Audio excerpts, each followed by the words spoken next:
It has been the giant elephant in the room, growing harder and harder to ignore.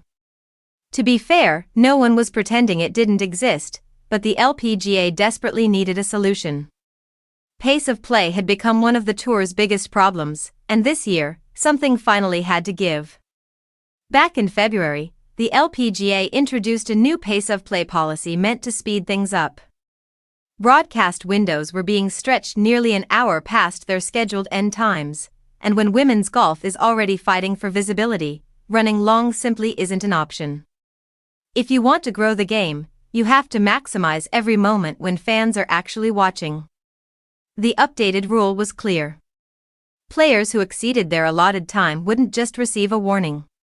They could be hit with a penalty stroke and a fine. For the first time, there were real consequences. According to the tour, officials and players agreed that raising the stakes was the only way to create meaningful change. Nelly Korda, one of the fastest players on tour, supported the move from the start. She said that at the end of the day, golf is entertainment, and if players are taking too long, fans aren't entertained. Her point was simple: speed matters. The new rules officially kicked in at the Ford Championship in March. Since then, the results have been noticeable. The player who had the most holes timed last season had 88.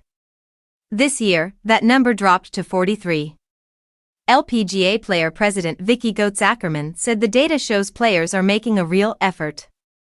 Even better, the tour missed only one broadcast window this entire season.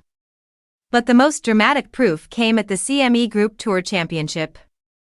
For the first time since 2016, the final round featured no split tees and no threesomes. 60 players, all starting on the first hole, in pairs. That would have been unthinkable in previous seasons, but the pace has improved enough to make it work. At the Rolex LPGA Awards, I spoke with Lexi Thompson, who joined the tour at 17.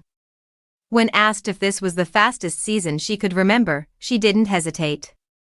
She said absolutely. Thompson knows the spotlight well, especially after social media criticized her pace at the US Women's Open, even though she isn't a slow player. That moment blew up online, but the larger truth is far more important. In just 8 months, the LPGA has taken major strides toward fixing a long-standing issue. It isn't a perfect solution, but it is a real step toward a smoother, faster, and more watchable product.